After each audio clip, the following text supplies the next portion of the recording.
Hello, good morning friends, जय Shri Ram.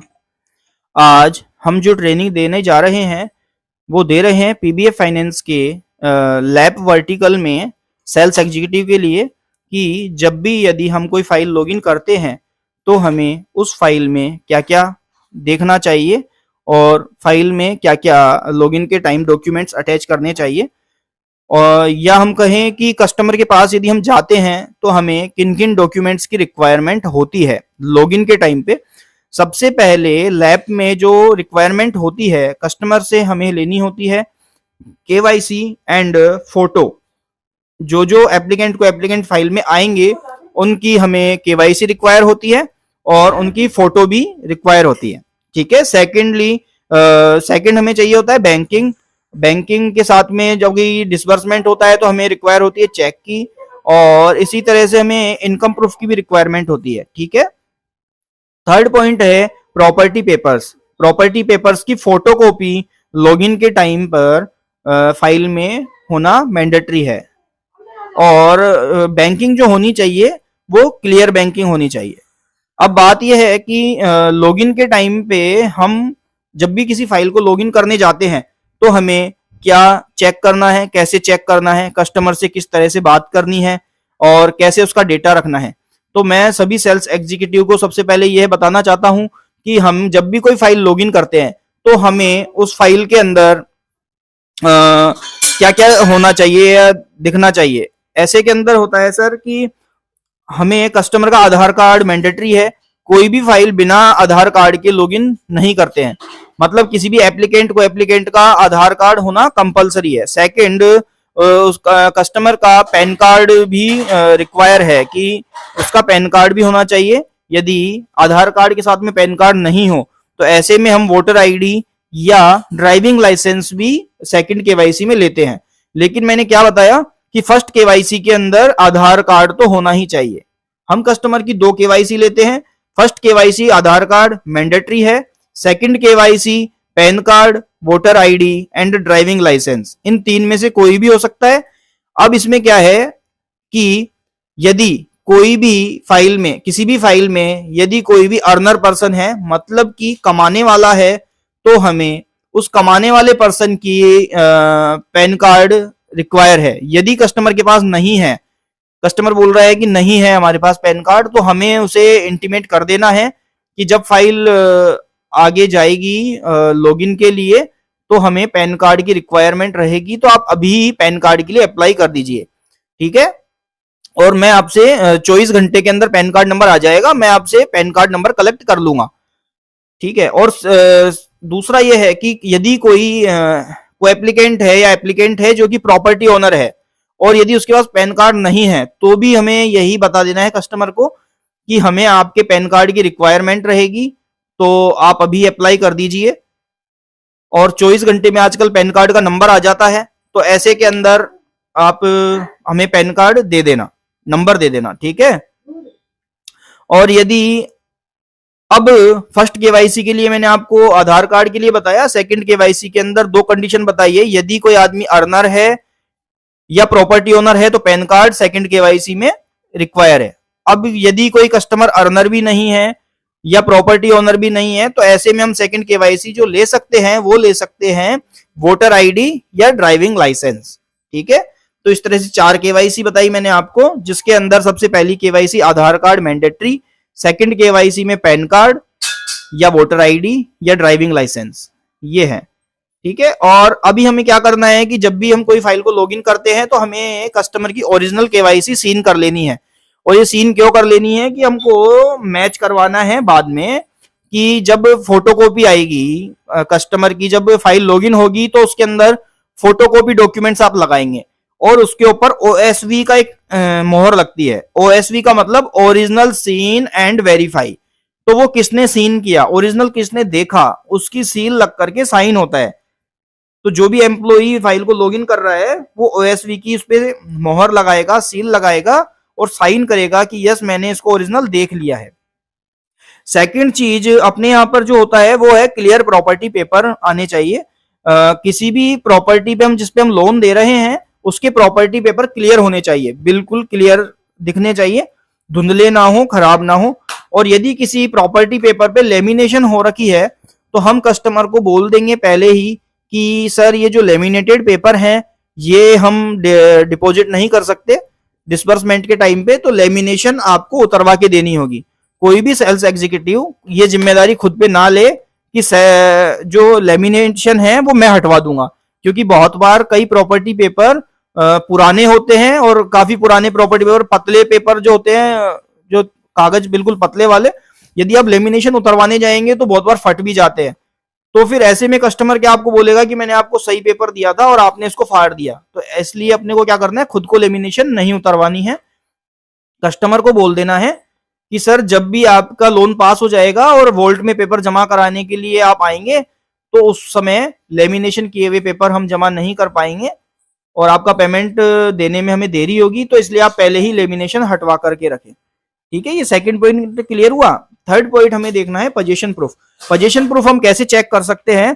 Position proof check करने का हमारे पास में दो तरीका है अभी, कि एक तो इलेक्ट्रिसिटी बिल से हम पोजीशन प्रूफ चेक कर सकते हैं और या हम वाटर बिल से पोजीशन प्रूफ चेक कर सकते हैं। इलेक्ट्रिसिटी बिल से जो पोजीशन प्रूफ हम चेक करेंगे वो कैसे करेंगे कि बिल के ऊपर किसका नाम लिखा हुआ है, किसके नाम से बिल आ रहा है, उसके अंदर मीटर नंबर भी शो होता है कि किस मीटर का ये बिल है। तो ऐसे के अंदर हमें क्या करना है कि जो बिल पे मीटर नंबर लिखा हुआ है उसको जो घर में मीटर लगा हुआ है उसके नंबर से मैच करवा लेना है। यदि डिफरेंस आ रहा है तो क्यों आ रहा है, बिल के ऊपर एड्रेस कहाँ का आ रहा है, प्लॉट नंबर शो हो रहा है कि नहीं हो रहा है, ये चीजें हमें चेक कर लेनी है पोजीशन प्रूफ के अंदर। यदि कई बार क्या होता है कि किसी कस्टमर ने किसी की प्रॉपर्टी खरीदी है, मतलब कि पहले किसी और की प्रॉपर्टी थी और बाद में उसने कोई सेकंड प्रॉपर्टी परचेज की है, ठीक है, तो और जो इलेक्ट्रिसिटी बिल है वो फर्स्ट पार्टी के नाम पे आ रहा है, तो ऐसे में हम पोजीशन प्रूफ को चेक नहीं कर पाते। ठीक है, तो हमें ये देख लेना है कि क्या वास्तव में जो इलेक्ट्रिसिटी बिल आ रहा है क्या वो पुरानी पार्टी के नाम से है, क्या उसका कोई प्रूफ आ रहा है हमारे पास में कि हाँ ये पुरानी पार्टी के नाम से है। ठीक है, और थर्ड हमें ये चेक कर लेना है कि अगर इलेक्ट्रिसिटी बिल से वेरिफिकेशन नहीं हो पा रहा है पोजीशन प्रूफ का, तो हम वाटर बिल मांग सकते हैं कि पानी का बिल जो मिल जाए हमें, यदि तो हम उससे चेक कर लेंगे कि कस्टमर इस ही प्रॉपर्टी में रहता है या ये पोजीशन इसका इस प्रॉपर्टी पर है। सेकंड हम ये चेक करते हैं कि डेवलपमेंट कितना है, प्रॉपर्टी जिसपे हम लोन देना चाह रहे हैं उस पर डेवलपमेंट कितना है।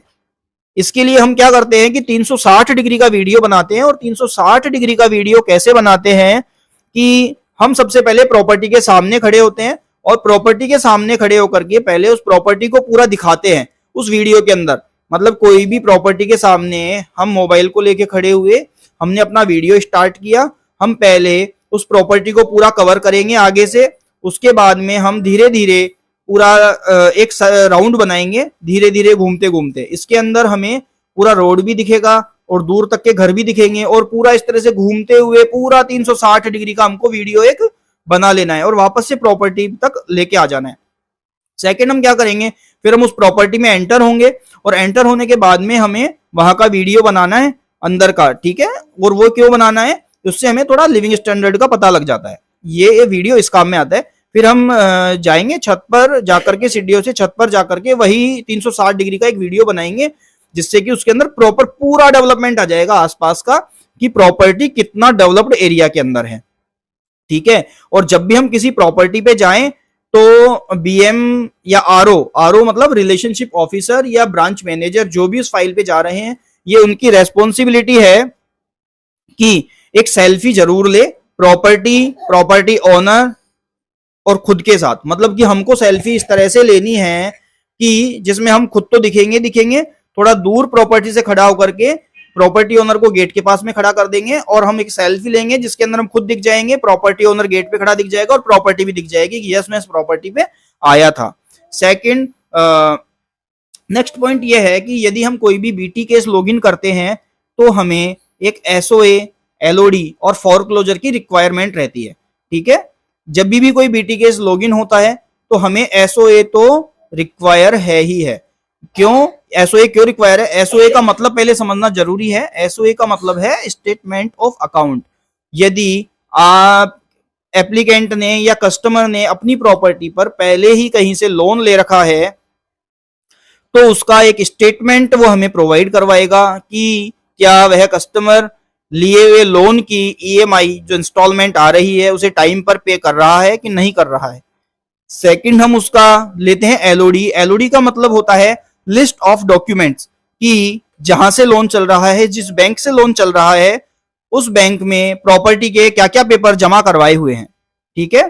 थर्ड, यदि लोन पास हो जाता है तो लास्ट में हमें रिक्वायर होती है फोरक्लोजर की। फोरक्लोजर मींस मतलब उसके अंदर प्रिंसिपल और अमाउंट और जो भी ओवरड्यूज वगैरह हैं, जो कंपनी पैसा मांगती है, फर्स्ट कंपनी जिसमें हम पैसे देंगे, बैलेंस ट्रांसफर करेंगे, तो वो कंपनी अपना फोरक्लोजर देगी कि मेरे को इतना पैसा मैं इस पार्टी से मांगता हूं, मेरे को इतना पैसा रिक्वायर है। ठीक है। ये 3 चीज की रिक्वायरमेंट होती है। दूसरा ये है कि किसी भी एप्लीकेंट की जो फाइल आती है, कस्टमर की फाइल आती है, उसके अंदर हमें 1 साल की बैंकिंग रिक्वायर है, और 1 साल की नहीं, 6 मंथ्स की, 6 महीने की बैंकिंग रिक्वायर है। 6 महीने की बैंकिंग के साथ में हम फाइल लॉगिन करेंगे, और अर्नर की बैंकिंग मैंडेटरी है, ये होनी ही चाहिए। नॉन अर्नर है तो उसकी बैंकिंग रिक्वायर नहीं है। ठीक है। और बैंकिंग क्लियर होनी चाहिए। क्लियर बैंकिंग का मतलब है कि उसके अंदर डेट, उसका नरेशन, बैंकिंग ट्रांजेक्शन जो हो रहा है, उसका debit amount, credit amount and balance, ठीक है, क्लोजिंग बैलेंस, ये सभी कॉलम क्लियर दिख रहे हैं और क्लियर पढ़ने में आ रहे हो, रीड हम उसे आराम से कर सके। ठीक है, ये होना चाहिए।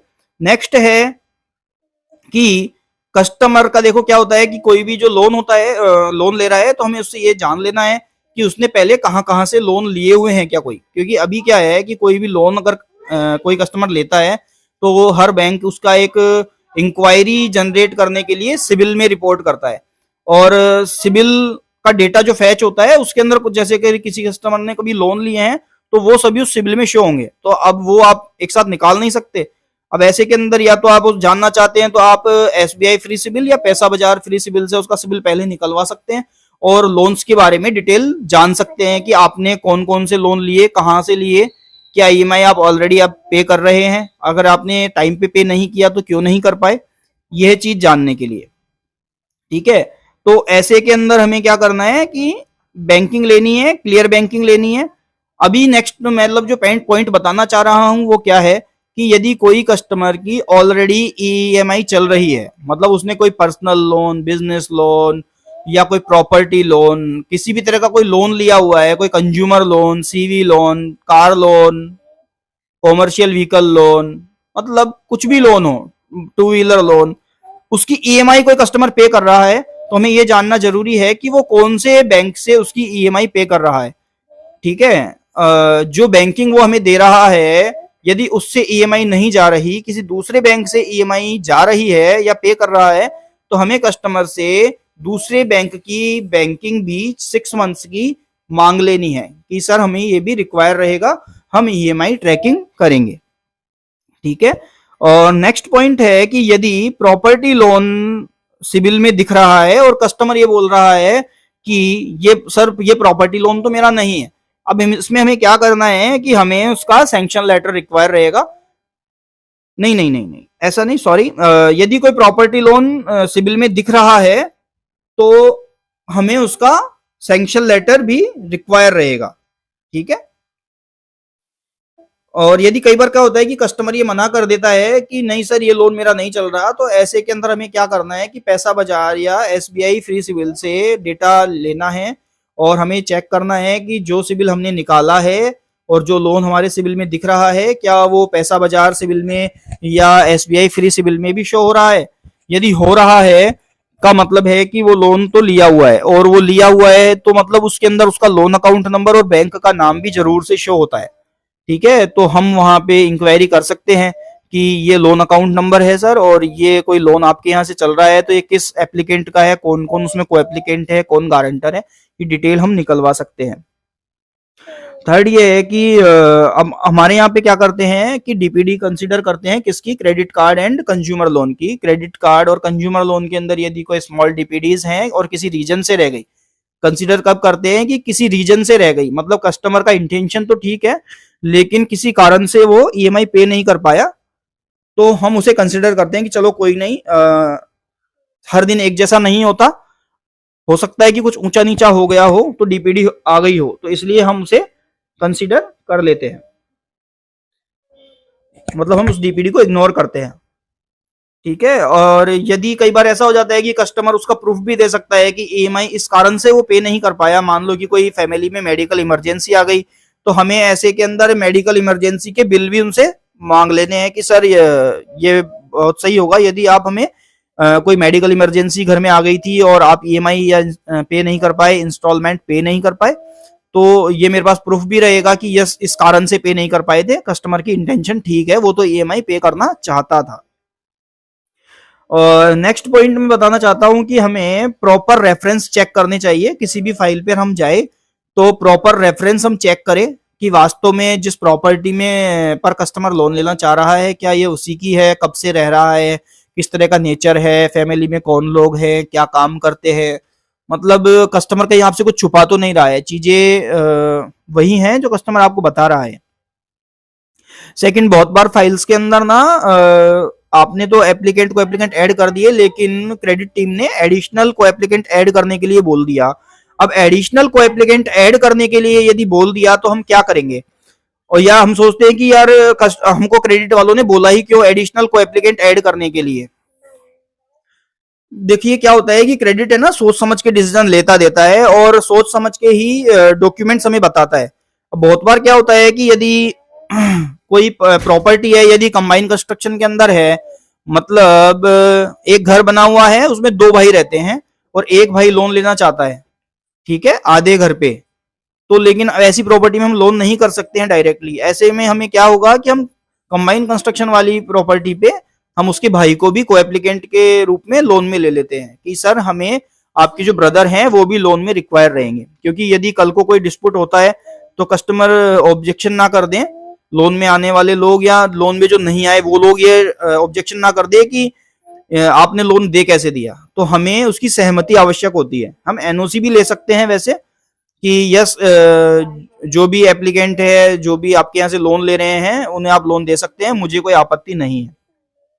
सेकंड क्या होता है कि बहुत बार एक घर में दो भाई रहते हैं और किसी एक भाई के नाम से बिल आ रहा होता है, ठीक है, मान लो कि रामलाल जी और श्यामलाल जी एक घर में रहते हैं और बिजली का जो बिल है वो तो आ रहा है रामलाल जी के नाम से और श्यामलाल जी हमारे यहाँ पे लोन लेने के लिए आ गए। अब लेकिन क्या है कि अभी हमने क्रेडिट ने क्या रिक्वायर कर दिया है कि रामलाल जी भी लोन में आएंगे, तो वो क्यों आएंगे, क्योंकि बिल रामलाल जी के नाम से आ रहा है, कल को श्यामलाल जी को हम लोन दे रहे हैं और रामलाल जी ये ना कह दे कि इसमें श्यामलाल जी का कोई हिस्सा नहीं था या आपने श्यामलाल जी को लोन क्यों दे दिया, इस प्रॉपर्टी में मेरा भी हिस्सा है या मैं भी इसका मालिक हूं, तो वो उनकी सर्वसहमति से वो लोन हम देना चाहते हैं, तो इसलिए हम क्या कर देते हैं कि हम रामलाल जी को भी लोन में लेंगे और श्यामलाल जी तो लोन में आ ही रहे हैं, ठीक है, इसलिए भी हम को एप्लीकेंट को ऐड करने की कंडीशन डाल देते हैं। बहुत बार क्या होता है कि सभी फाइल्स में वैसे गारंटर रिक्वायर होता है, लेकिन कुछ कंडीशंस के अंदर जिनके कस्टमर के सिविल अच्छे हैं और जिन कस्टमर के पास में बैंक सैलरीड इनकम है, मतलब कि रिस्क कम है, जिस फाइल में रिस्क कम है और वो फाइल 5 लाख या इससे कम की है, तो हम ऐसे के अंदर गारंटर वेव कर देते हैं कि उसमें हमें गारंटर की रिक्वायरमेंट नहीं है। हम गारंटर क्यों ले रहे हैं फाइल में, क्योंकि यदि कल को एप्लीकेंट की इंटेंशन बिगड़ जाती है या वो लोन पे नहीं करता है या कोई भी प्रॉब्लम आती है, तो ईएमआई रिसीव करने में हमें कोई एक व्यक्ति ऐसा हो जो कि कस्टमर का नजदीकी हो और हमारी हेल्प कर सके ईएमआई निकलवाने में, लेके आने में, ठीक है। और ऐसे के अंदर हमें गारंटर की रिक्वायरमेंट होती है। अब देखिए यदि कोई फाइल है जिसमें रिस्की पॉइंट ज्यादा है या रिस्क है, तो ऐसे के अंदर हम गारंटर रिक्वायर कर सकते हैं, फाइल चाहे छोटी सी ही हो, क्यों ना हो 3 लाख 4 लाख 5 लाख, मतलब कितनी भी हो, अगर क्रेडिट वाले ये बोल देंगे कि यस हमें इसमें रिक्वायरमेंट है तो फिर हमें देना ही होगा गारंटर, या फिर हायर अथॉरिटी से वेवर अप्रूवल लेना होगा, ठीक है। और मैंने भी जैसे कि बताया कि डीपीडी हम कंज्यूमर लोन और क्रेडिट कार्ड की कंसिडर नहीं करते हैं।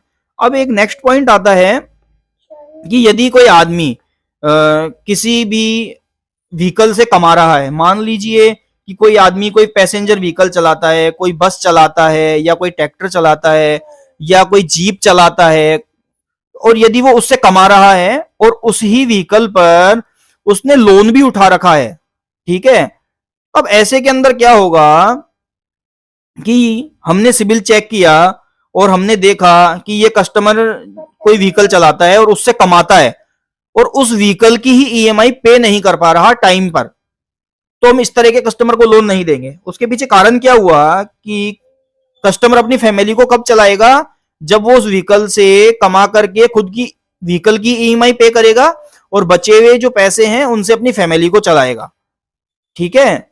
अब यदि वो व्हीकल की ईएमआई टाइम पर नहीं पे कर पा रहा का मतलब है कि उसके फैमिली एक्सपेंसेस ज्यादा हैं, उसका परिवार का खर्चा ज्यादा है और वो अपने व्हीकल की ईएमआई टाइम पे नहीं कर पा रहा है।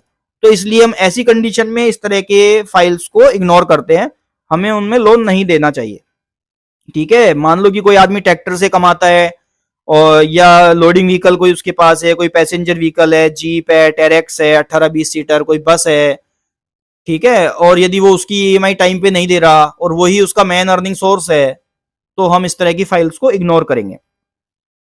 नेक्स्ट ये है कि हमें कस्टमर का इंटेंशन भी जानना चाहिए कि कस्टमर कैसा है। बहुत बार क्या होता है कि कस्टमर लोन लेते टाइम तो बहुत अच्छे से और मीठे से बातें करते हैं और बाद में जब उनका लोन हो जाता है उसके बाद में क्या करते हैं कि फिर उनका तेवर जो है चेंज हो जाते हैं, ठीक है।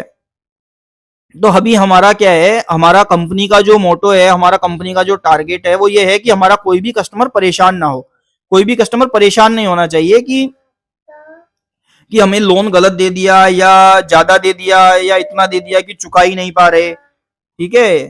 तो और दूसरा कि कस्टमर का इंटेंशन अच्छा है लेकिन वो चुका नहीं पा रहा, दूसरा कि कस्टमर तो कमाता बहुत अच्छा है, इनकम भी बहुत अच्छी है, लेकिन उसका इंटेंशन खराब है, वो जल्दी से किसी को पैसे ही नहीं देता। अब इसका इंटेंशन कैसे पता लगेगा कि यदि आप नेबर चेक करते हैं तो आपको आस पड़ोसी सब बता देते हैं खबर, ठीक है, कि वास्तव में किस तरह का आदमी है, क्या इनके यहाँ पे पैसे मांगने वाले आते रहते हैं कि नहीं आते रहते हैं, ठीक है, इनका नेचर कैसा है, आस पड़ोसियों के साथ में बोलचाल कैसी है, ठीक है, व्यवहार कोई भी बता देगा।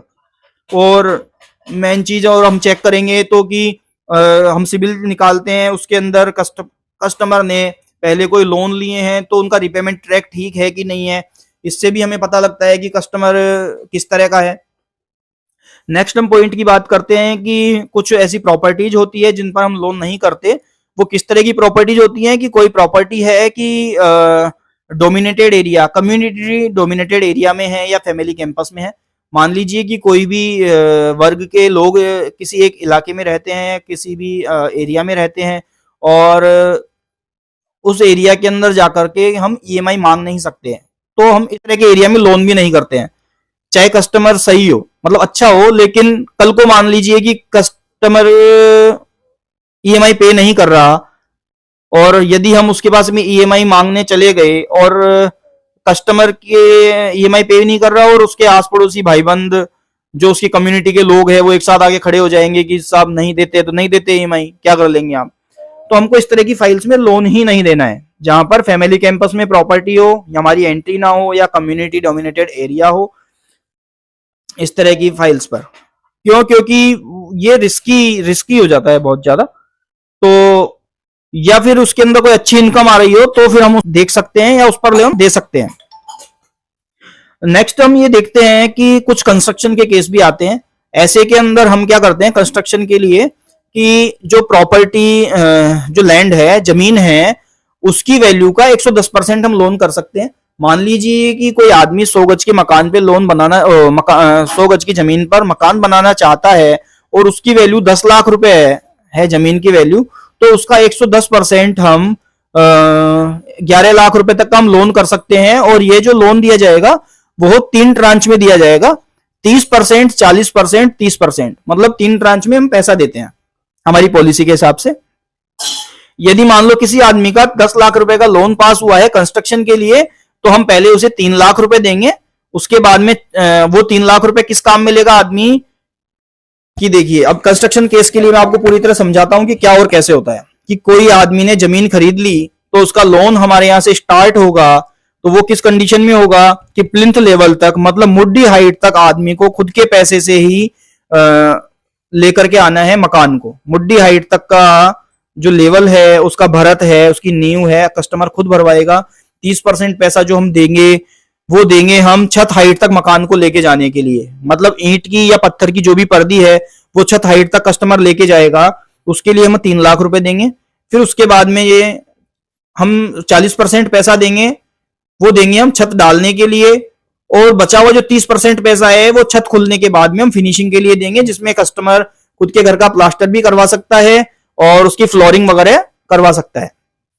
अब लेकिन कोई भी कस्टमर यदि लोन पे डिपेंड हो कि पूरा मकान ही लोन से बनाना है, तो इस तरह का कस्टमर को लोन भी हम नहीं कर पाते। क्यों? उसके पीछे कारण क्या होता है कि जितना लोन कंपनी करती है पूरा उतने पैसे में मकान नहीं बन पाता है, कस्टमर को कहीं ना कहीं खुद की जेब से पैसा मिलाना होता ही है। ठीक है, वास्तव में अगर देखा जाए तो एक 100 गज का मकान बनाने के लिए 13 से 14 लाख रुपए की रिक्वायरमेंट है, लेकिन यदि कंपनी 10 लाख का लोन दे रही है तो कहीं ना कहीं 4 लाख रुपए कस्टमर के पास होना जरूरी है। यदि कस्टमर ये बोल देता है कि सर लोन आप देंगे तब मकान बनाएंगे, उसके बिना तो मकान बन नहीं पाएगा, प्लिंथ लेवल पर भी नहीं ले जा सकते हैं, तो इस तरह के कस्टमर को हम लोन नहीं देंगे। उसके पीछे कारण क्या है कि कस्टमर को हम भी लोन दे देंगे, हमारी ईएमआई स्टार्ट हो जाएगी और कस्टमर कहीं बाहर से भी पैसा ले लेगा। अब ऐसे के अंदर क्या है, वो बाहर के आदमी को ब्याज चुकाएगा और हमें ईएमआई पे करेगा और वो कहीं ना कहीं फंस जाएगा। ठीक है, यदि उसकी इनकम ज्यादा नहीं है तो फिर हम इसे ऐसी फाइल्स को इग्नोर करेंगे। नेक्स्ट पॉइंट है कि हम कुछ ऐसी प्रॉपर्टीज है जिन पे लोन नहीं करते। ऐसे में मैंने आपको बताया था कि हम नॉन एसओआरपी पे भी लोन नहीं करते हैं और नॉन एसओसीपी पे नहीं करते हैं। मतलब हम जो लोन देते हैं वो ऐसी प्रॉपर्टीज पे देते हैं जिसके अंदर कस्टमर रहता हो। ठीक है, एसओआरपी का मतलब है self occupied residential property. Non SORP का मतलब है कि जिसके अंदर कस्टमर नहीं रहता, non self occupied residential property, तो हम एसओआरपी पे ही लोन देते हैं। ठीक है, नेक्स्ट पॉइंट है कि कस्टमर से एंड यूज के बारे में जाने कि आपका यूज ऑफ फंड क्या है, आप फंड किस उपयोग के लिए ले रहे हैं, किस यूज के लिए ले रहे हैं। ठीक है, कि कस्टमर पैसा ले क्यों रहा है, उसको रिक्वायर क्या आ गई कि वो उसकी प्रॉपर्टी को मॉर्गेज करके पैसा लेने के लिए तैयार है। ठीक है, नेक्स्ट पॉइंट ये है कि हम पर्सनल यूज अगर कोई कस्टमर बताता है, मतलब क्लियर एंड यूज नहीं बताता है कि किस काम के लिए पैसा चाहिए, वो बोलता है कि सर मैं तो प्रॉपर्टी का लोन ले रहा हूं, आपको काम से क्या मतलब है, पर्सनल यूज के लिए पैसा दे दो। तो ये चीज हम क्लियर कर देना चाहते हैं कि पर्सनल यूज के लिए हम पैसा नहीं देते हैं, हमें एंड यूज क्लियर पता होना जरूरी है कि हम किस यूज के लिए पैसा दे रहे हैं। ठीक है, और कई बार कस्टमर क्या है कि मार्केट डेप्ट बोल करके पैसा ले लेता है कि सर बाजार से कर्जा लिया हुआ है उसको चुकाने के लिए। अब उसे हम क्या वेरीफाई नहीं कर सकते कि वास्तव में कस्टमर ने कर्जा लिया हुआ है कि नहीं लिया हुआ है। तो ये कुछ इस तरह के, मतलब ये पर्सनल यूज हो गया। यूज ऐसा होना चाहिए कि क्लियर नजर आ रहा हो कि जैसे अच्छा यूज, मतलब एक अच्छा गुड बेस्ट यूज क्या होता है कि कस्टमर कोई बिजनेस ग्रोथ के लिए पैसा ले रहा है कि जिससे कि उससे इनकम इंक्रीज होगी, या चलो इनकम इंक्रीज नहीं भी होगी, या कस्टमर कंस्ट्रक्शन के लिए पैसा ले रहा है, मतलब उससे एंड यूज जस्टिफाई हो रहा है, या किसी की घर में शादी करनी है या कुछ भी करना है, कोई ऐसा काम हो जिससे कि हमको दिख रहा होगी यस ये करेगा। पर्सनल यूज कुछ नहीं होता। ठीक है, वैसे और नेक्स्ट पॉइंट ये है कि हम नेगेटिव सोसाइटी के पट्टे जो होते हैं इन पे लोन नहीं करते हैं। ये नेगेटिव सोसाइटी का मतलब है कि जो ब्लैक लिस्टेड कंपनी होती है, ब्लैक लिस्टेड सोसाइटी होती है, इनके पट्टा पे लोन नहीं करते। अब लेकिन क्या है कि कई सोसाइटी के अंदर ऐसा हो जाता है कि ब्लैक लिस्टेड हो जाती हैं किसी कारण से, और बाद में ब्लैक लिस्टेड हुई, लेकिन पहले जो पट्टे दिए उस वक्त सोसाइटी ठीक थी और कॉलोनियां कटी हुई है उन सोसाइटीज पे। तो हम ऐसी सोसाइटी जो कि ब्लैक लिस्टेड हो गई अब, लेकिन पहले ठीक थी, तो हम उन पट्टों पे लोन दे देते हैं। किस कंडीशन में? यदि वो एरिया 70% डेवलप्ड है, यदि उस एरिया में 70% डेवलपमेंट है, या ये मान लो कि किसी कॉलोनी में 100 प्लॉट्स कटे हुए हैं और 70% लोग उसी सोसाइटी का पट्टा रखते हैं, तो फिर हम लोन देते हैं कि हाँ हम इस पे लोन कर सकते हैं ऐसे में। ठीक है, नेक्स्ट पॉइंट आता है कि रूरल एरिया के अंदर कुछ अलग थोड़ी सी पॉलिसी काम में करती है और अर्बन एरिया के लिए अलग, क्योंकि रूरल एरिया के अंदर ग्राम पंचायत पट्टा पे लोन होते हैं और अर्बन के अंदर हम आ जाते हैं तो यहाँ पे नगर पालिका, नगर निगम, जेडीए, इनके पट्टे मिलने लग जाते हैं। नेक्स्ट पॉइंट है कि हम ओल्ड कंस्ट्रक्टेड प्रॉपर्टी पे लोन नहीं देते हैं कि मान लीजिए कि कोई प्रॉपर्टी है 40-50 साल पुरानी बनी हुई, मतलब खंडरी होने आई और कस्टमर खुद का पोजीशन दिखा रहा है कि साहब हमारी फैमिली यहाँ रहती है या इस पे लोन चाहिए, तो लेकिन हम इस तरह की प्रॉपर्टी पे लोन नहीं देते जिसकी वैल्यू नहीं आएगी या उसकी कंस्ट्रक्शन वैल्यू भी जीरो आएगी, तो हम इसलिए ओल्ड कंस्ट्रक्टेड हाउस पे भी लोन नहीं देते हैं। मैं एक पॉइंट आपको पहले बता चुका हूं कि जो कंस्ट्रक्शन के केस होते हैं इनमें हम देखो 3 टुकड़ों में पैसे देते हैं, 3 पार्ट में पैसा रिलीज करते हैं, 30%, 40%, 30%। इसको समझना अच्छे से जरूरी है कि कोई भी जमीन है उसके ऊपर उस मकान की जो नींव है कि भरने की जिम्मेदारी है और उसका भरत करवाने की, उसका मुड्डी हाइट तक मकान को लेके आने की जिम्मेदारी कस्टमर की खुद की अपनी है। कस्टमर को जो बैंक है, फाइनेंस कंपनी है, वो प्लिंथ लेवल तक लाने के लिए पैसा नहीं दे रही है। हम जो 3 टुकड़ों में पैसा दे रहे हैं वो दे रहे हैं 30% पैसा छत हाइट तक मकान ले जाने के लिए, 40% पैसा जो दे रहे हैं वो दे रहे हैं हम छत डालने के लिए, और बचा हुआ 30% हम पैसा दे रहे हैं वो दे रहे हैं हम फिनिशिंग वर्क के लिए, जिसके अंदर कस्टमर अपनी फ्लोरिंग वगैरह करा सकता है, प्लास्टर करा सकता है। ठीक है। और नेक्स्ट पॉइंट है कि हम जो एसओआरपी प्रॉपर्टी है इन पर 50% एलटीवी पर लोन देते हैं। मान लीजिए कि किसी प्रॉपर्टी की वैल्यू 10 लाख रुपए है तो हम उस पर आधा मतलब कि 5 लाख रुपए लोन दे सकते हैं सेल्फ ऑक्यूपाइड रेजिडेंशियल प्रॉपर्टी में।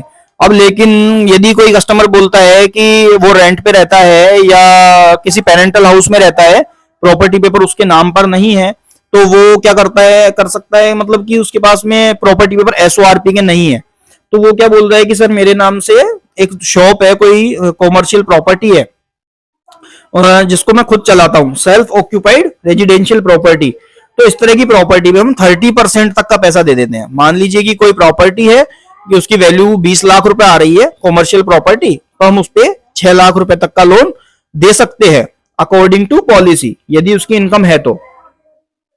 नेक्स्ट पॉइंट आता है कि यदि कोई कस्टमर परचेज कर रहा है, कोई प्रॉपर्टी परचेज करने के लिए लोन ले रहा है, तो हम रजिस्ट्री अमाउंट का 70% पैसा दे सकते हैं। यदि कोई भी कस्टमर 10 लाख रुपए, मान लीजिए कि 15 लाख रुपए की प्रॉपर्टी परचेज कर रहा है और वो कस्टमर 10 लाख रुपए का लोन रजिस्ट्री करवाएगा, 15 लाख की प्रॉपर्टी परचेज कर रहा है, 10 लाख रुपए की रजिस्ट्री करवाएगा, तो उसका 70% पैसा मतलब 7 लाख रुपए हम उसे लोन कर सकते हैं अकॉर्डिंग टू पॉलिसी। ठीक है, वैल्यूएशन के हिसाब से। एक अभी ये देखने में आ रहा है कि कुछ बिल्डर फंडिंग के भी केस आ रहे हैं। बिल्डर फंडिंग के अंदर हमें किस डॉक्यूमेंट्स की रिक्वायर है, ऐसे के अंदर हमें कस्टमर के 1 साल में, लास्ट 1 ईयर्स के अंदर उसने कितने विला बेचे हैं, इनकी रजिस्ट्री की फोटोकॉपी रिक्वायर रहती है।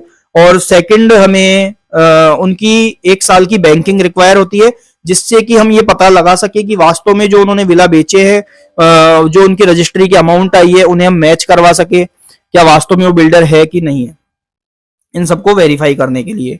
और बैंकिंग ईएमआई ट्रैकिंग में भी यूज आती है।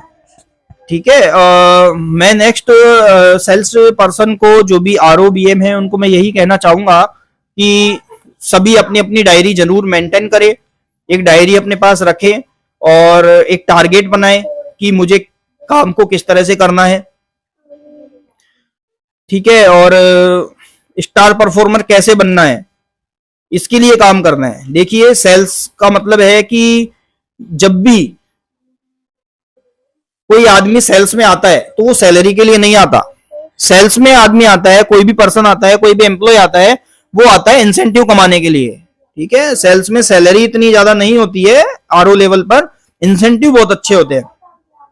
तो इसलिए इन जो भी सेल्स एग्जीक्यूटिव हैं, उनको अपने टारगेट का ध्यान रखना चाहिए और उसको जल्दी से जल्दी कैसे अचीव कर सकते हैं, अपने टारगेट को 100%, 200%, 300%, 400% तक कैसे ले जा सकते हैं, कैसे पूरा कर सकते हैं। मान लो किसी आरओ का टारगेट है 50 लाख का, तो वो 50 लाख को कैसे अचीव कर सकता है, उस टारगेट को कैसे अचीव कर सकता है, इसके लिए उसके पास में क्या प्लान है, ये होना चाहिए, या वो 1 करोड़ का धंधा करने के लिए उसको क्या करना चाहिए। ठीक है, उसका एक प्लान होना चाहिए। ऐसे के अंदर क्या करना चाहिए सेल्स एग्जीक्यूटिव को कि एक पेपर के अंदर हमारा अपना जो टारगेट है वो लिखना चाहिए और डेली सुबह उठते ही उस टारगेट को देखना है। कुछ नहीं करना, लिखना है, उसको देखना है, जिससे कि उसे याद रहे कि मेरा टारगेट है ये, मुझे इसे अचीव करना है और मुझे अचीव करने के लिए मुझे क्या क्या मेहनत करनी है और कितनी कितनी मेहनत करनी है। ठीक है, तो इसलिए टारगेट लिखा हुआ होना बहुत जरूरी है। अभी ट्रेनिंग थोड़ी आधा घंटे की 30 मिनट्स की हो गई है। इससे ज्यादा मैं ट्रेनिंग दूंगा तो टाइम ज्यादा लंबा हो जाएगा, तो इसलिए मैं इस ट्रेनिंग को अभी यहीं स्टॉप करता हूं और बाकी जो कुछ पॉइंट्स हैं और नेक्स्ट वीडियो के अंदर आपसे शेयर करूंगा। Thank you. जय श्री राम।